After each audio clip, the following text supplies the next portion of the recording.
Good day, ma'am. I am Marchi Elornopia, a third year BS Forestry student.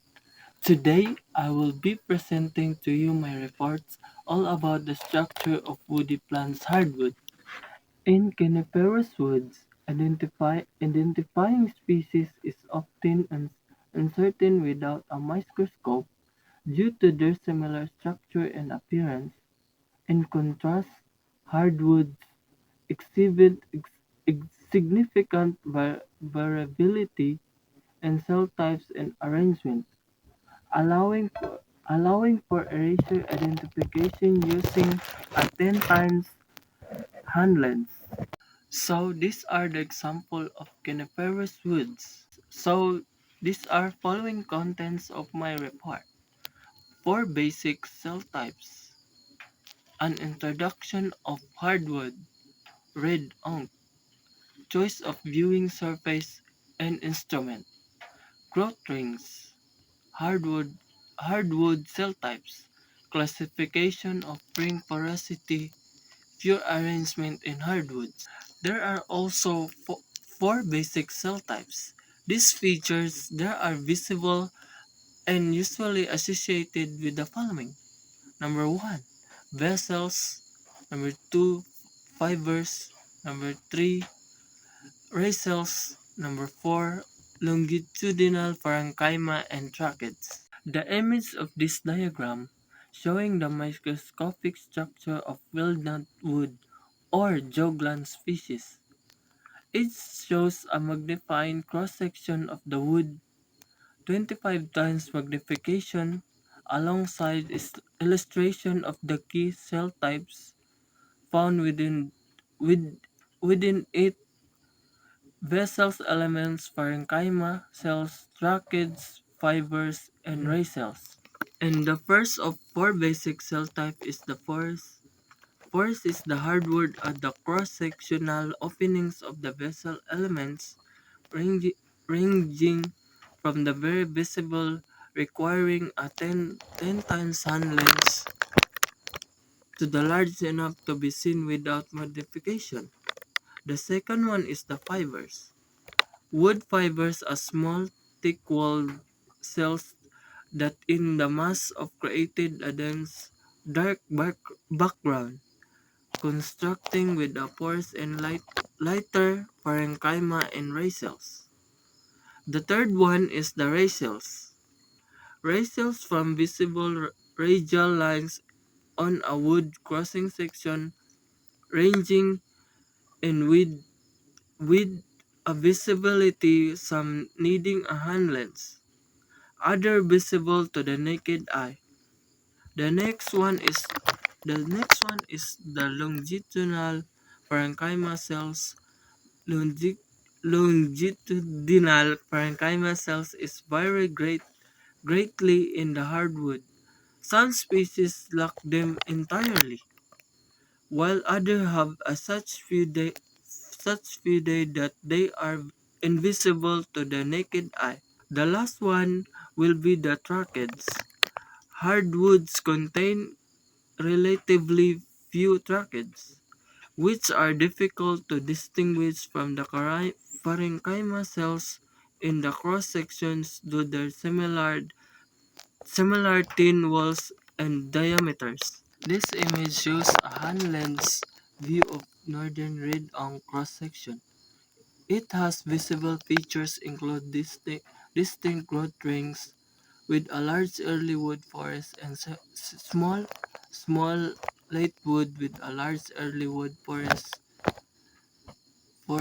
and small late wood forest, multi-series and unseries rays, and constructing light parenchyma, tracheids, and dark fibers areas. Choice of viewing surface and instrument. A hand lens usually surfaces hardwood identification using a large cross of section to observe forest, parenchyma, and rays.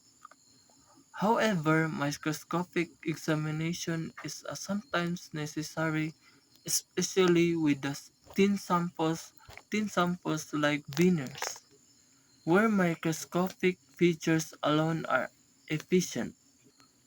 Growth rings.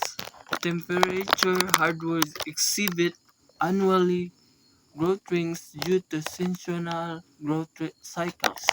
However, tropical hardwoods may lack these rings due to continuous growth, and some woods show pigmentation variations that create visible rings not related to anatomical wood structure.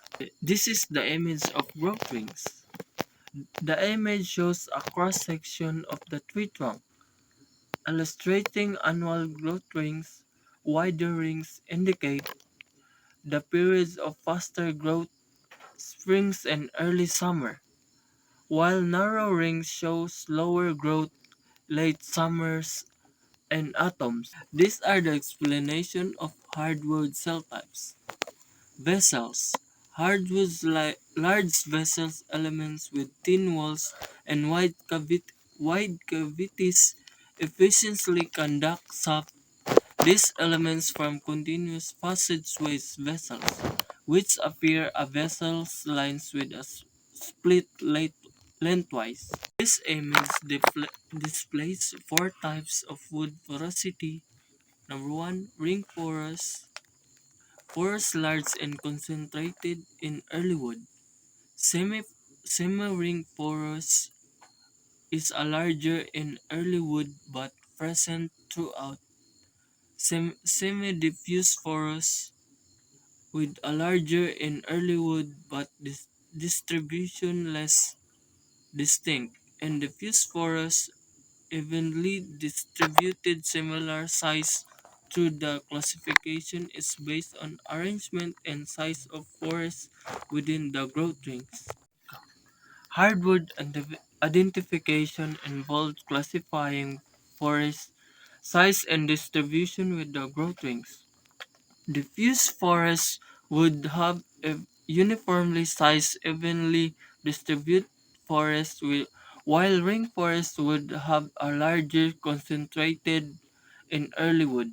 Semi-ring forests or semi-diffuse forests would show a gradual decrease in a forest diameter from the early wood to the late wood, lacking a distinct boundary between the two zones. This image illustrates hardwood pure arrangement and cross-section. Pure arrangement are categorized as celerity, pure multiple times 2 to 3 forests together, pure chains and forest and align, nested forest cluster and wavy bands forest wavy lines.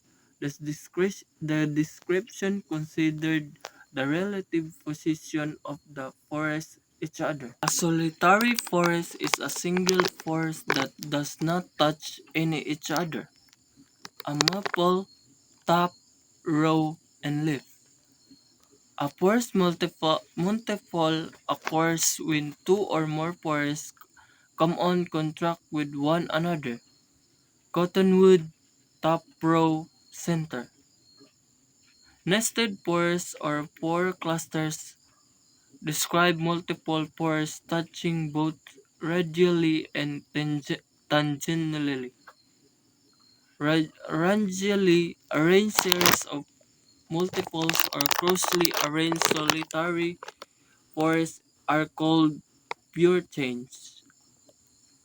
Wavy bands, ulmiform, describe pores arranged in regularly tangentially concentric bands characteristic of elm wood. For the conclusion, hardwood structure is characterized by the presence of vessels, which are large hollow cells responsible for the water transport. The arrangement of the size of these vessels, along with other cells type of determine wood's properties and allow for the classification based on porosity and pure arrangement. A radial multiples are a group of pure clusters in radial patterns, sometimes appearing as a single elongated oval pure. And that's what we all. Have a nice day. God bless and thank you.